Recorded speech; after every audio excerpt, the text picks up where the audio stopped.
NBR এর মতিউর রহমানকে ধরলে একটা ছাগল ছাড়া এই লোকটা তো আপনি আনতেই পারতেন না। এই সরকারের বড় একটা সমস্যা, টাকা পাচার ঠেকানো যাচ্ছে না। আপনি দুর্নীতি করলে তো অর্থনীতিতে নিয়ে আসা যায়, টাকা পাচার হয়ে গেলে যে দেশে যায় এই দেশের অর্থনীতির বাজেট হয়ে যায়। আরে আমরা বঙ্গবন্ধুর খুনিরে আনতে পারি না, আর টাকা পাচার করে এই টাকা ফেরত আনবো কিভাবে? এইটা একটা বড় সমস্যা।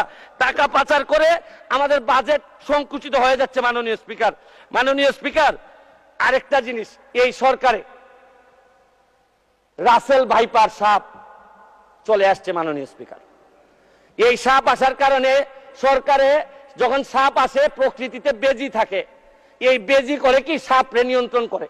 কিন্তু এই সরকারে দেখা যাচ্ছে বিভিন্ন জায়গায় রাসেল ভাইপার আছে, কিন্তু বেজি ওই পরিমাণ নাই যে এই সাপরে ধরবে। মাননীয় স্পিকার, আপনি দেখেন এই আমাদের প্রতিষ্ঠানগুলা কত দুর্বল হয়ে গেছে। আমাদের প্রতিষ্ঠান, একজন ভদ্রলোককে দুদক ধরতে পারে নাই, একজন ভদ্রলোককে এনবিআর ধরতে পারে নাই, বাংলাদেশ ফাইন্যান্সিয়াল ইন্টেলিজেন্স ইউনিট ধরতে পারে নাই।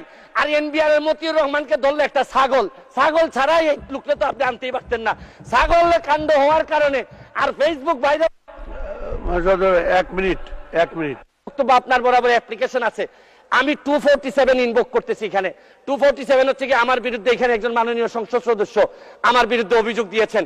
আমার আত্মপক্ষ সমর্থনের সুযোগ দেওয়ার জন্য, আমি সময় দেওয়ার জন্য আপনার কাছে দাবি জানাচ্ছি। মাননীয় স্পিকার, এখন আসেন আপনারা বেনজির কাণ্ড, মাননীয় সাবেক আইজিপি উনি এত বড় হয়ে গেলেন, মন্ত্রণালয় জানলো না, মাননীয় স্বরাষ্ট্রমন্ত্রী জানলেন না। এই বাচ্চাটা এত বড় হয়ে গেল, আর কিছুদিন সুযোগ পাইলে পুরা গোপালগঞ্জ কিনে ফেলতেন এই বেনজির সাহেব।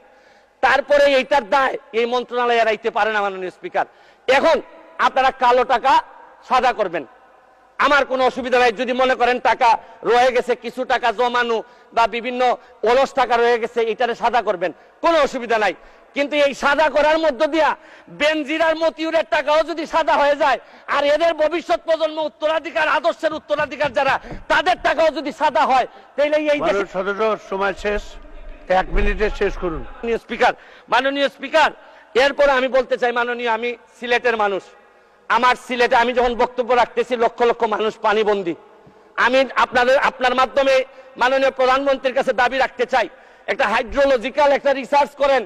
আমাদের এই পানি আগে কখনো বন্যা হইতো না, এইরকম 22-এর বন্যা, 24-এ বন্যা, আমরা একেবারে দেবে গেছি পানির নিচে। মাননীয় স্পিকার, এইটা জানা দরকার যে আমাদের এই ভারত থেকে আসা পানি কোথায় কোথায় বাধা পড়ে, এইটা দেখতে হবে। মাননীয় স্পিকার, অনেকে সন্দেহ করে মিঠামইনের রাস্তাও আমাদের এই দুর্ভোগের কারণ। যদি হয় এইটারও মডিফাই করতে হবে, কারণ একটা জেলারে আপনি সৌন্দর্য দিয়ে আরেকটা জেলা ডুবাই দিতে পারেন না। মাননীয় স্পিকার, আমি হাইড্রোলজিক্যাল স্টাডি এবং এই স্টাডির ফলাফল আমাদের সামনে নিয়ে আসার জন্য দাবি জানাচ্ছি। মাননীয় স্পিকার, একজন সংসদ সদস্য আমার ব্যাপারে অভিযোগ তুলছেন যে আমি যে বরাদ্দ পাই এইটা ফেসবুকে দিয়ে দিছি। 25 কোটি টাকার কথা বলা হয়েছে। আমি বরাদ্দ, মাননীয় সদস্য, আজকে বক্তার তালিকা অনেক বড়, 1 মিনিটে শেষ করুন। আমি বলতে চাই যে আমি যত বরাদ্দ এই পর্যন্ত পাইছি, আমি হচ্ছে কি এমপি হিসাবে ট্রাস্টি। এই টাকা জনগণের জানার অধিকার আছে। আমি ফেসবুকে দিয়েছি, হয়তো প্রকল্পের জায়গায় টাকা বলছি, কিন্তু টাকার মধ্যে কোনো ব্যবধান ছিল না। কারণ নতুন জেনারেশন আপনি যা বরাদ্দ পাবেন তা জানতে চায়, এবং আমি বিশ্বাস করি বঙ্গবন্ধুর আদর্শের সৈনিক হিসাবে আমি এই ট্রান্সপারেন্সি আমার মধ্যে এটা থাকতে হবে, এবং আমি এই কথা বলি আমি আমার এলাকার এমপি হয়েছি। মাননীয় স্পিকার, আমি মাননীয় প্রধানমন্ত্রীকে চিনি। আমার একটা বিশ্বাস, সব দুর্যোগের মধ্যে উনি আমাদেরকে পার করাবেন। কারণ আমাদের মাননীয় প্রধানমন্ত্রী বঙ্গবন্ধু কন্যা, উনি এমন এক পাখি যিনি ডালের উপর বসেন ঠিকই, কিন্তু তার ভরসা ডালের উপর না, তার ভরসা পাখার উপর। কারণ বিশ্ব ব্যাংক ভাবছিল যে ডাল ভেঙে উনি পড়ে যাবেন, পদ্মা সেতু বানাইতে পারবেন না, কিন্তু ঠিকই ডাল ভাঙার কারণে পড়েন নাই, নিজের পাখা দিয়ে ঠিকই বিশ্ব ব্যাংকে